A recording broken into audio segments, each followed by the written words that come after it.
Hello student, in this section of video we will deal with the concept of quotient relations and complementary angles।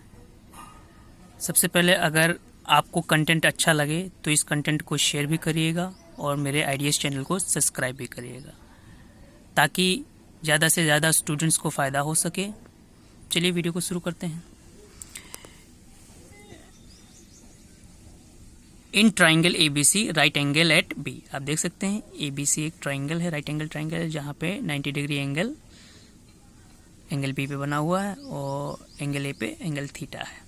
अब देखिए quotient relation can be given as, अब quotient relation जो है वो क्या होते हैं, देखिए tan theta is equal to sine theta upon cos theta, और दूसरा रिलेशन होता है cot theta is equal to cos theta upon sine theta. अब आप देख लीजिए अगर यहाँ हम स्क्वायर करेंगे तो इधर भी दोनों रिलेशन में स्क्वायर करना पड़ेगा, इधर अगर हम क्यूब करेंगे तो इधर भी हमें क्यूब करना पड़ेगा, इधर tan टू द पावर 4 करेंगे तो इन दोनों को होल टू द पावर 4 करना पड़ेगा। सेम इज़ द केस, जैसे जैसे हम जो भी पावर या जिससे भी मल्टीप्लाई करेंगे उतना ही मल्टीप्लिकेशन या डिवीजन हमें इधर भी करना पड़ेगा जो हमने इधर किया है। जितने भी पावर हमने इधर लगाई है उतनी भी पावर हमें इधर लगानी पड़ेगी। Same is the case with this also. मेरे ख्याल से क्वोशंट रिलेशन आपको समझ आ गया होगा। ये क्वोशंट रिलेशन बस ध्यान रखिएगा क्योंकि इनको आगे हमें यूज़ करना पड़ेगा। अब आते हैं, हम देखते हैं concept of trigonometric ratios of complementary angles. ठीक है, अब देखिए सबसे पहले बात मैं ये क्वाड्रेंट की कर लेता हूँ क्योंकि ये ज़्यादा इंपॉर्टेंट है। देखिए जहाँ तक क्लास 10th की बात करें तो हमें सिर्फ और सिर्फ पहला क्वाड्रेंट पढ़ना रहता है। अब आप देख लीजिए ये एक्स एक्सिस है, ये वाई एक्सिस है, आपको पता है।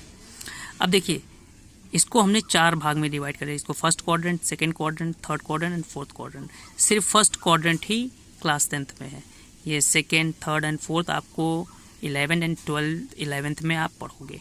अब देखिए ये यहाँ फर्स्ट क्वाड्रेंट देखिए पूरा 360 डिग्री का होता है ये क्वाड्रेंट, ये चारों क्वाड्रेंट 360 डिग्री 90 90 90 90।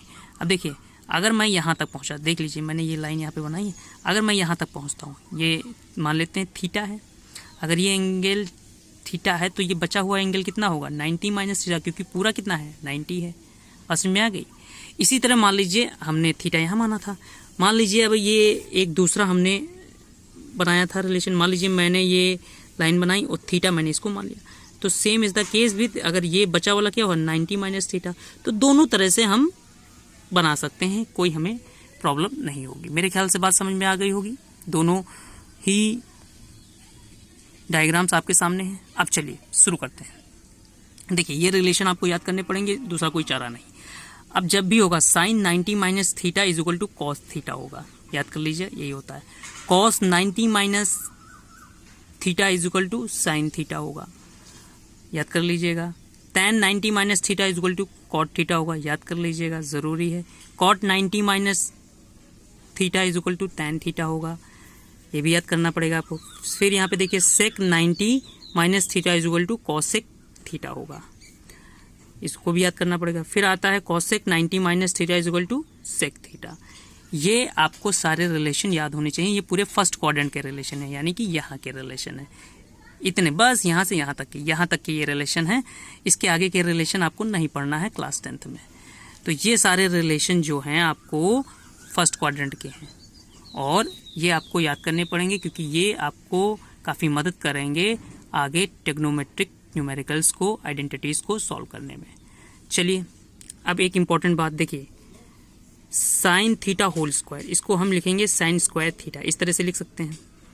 ठीक है, तो हम इस तरह से स्क्वायर नहीं लिखते हैं ट्रिग्नोमेट्री में, हम इस तरह से लिखते हैं। अब देखिए यहाँ चाहे साइन हो, चाहे कॉस हो, टैन हो, सेक हो, कॉसेक हो, कॉट हो, कुछ भी हो सकता है। जैसे मान लीजिए यहाँ कॉट होता, कॉट थीटा होल स्क्वायर, तो उसको हम कॉट स्क्वायर थीटा लिखते हैं। इसी तरह बाकी भी ट्रिग्नोमेट्रिक रेशियोज होते तो उनको भी ऐसे लिखते हैं।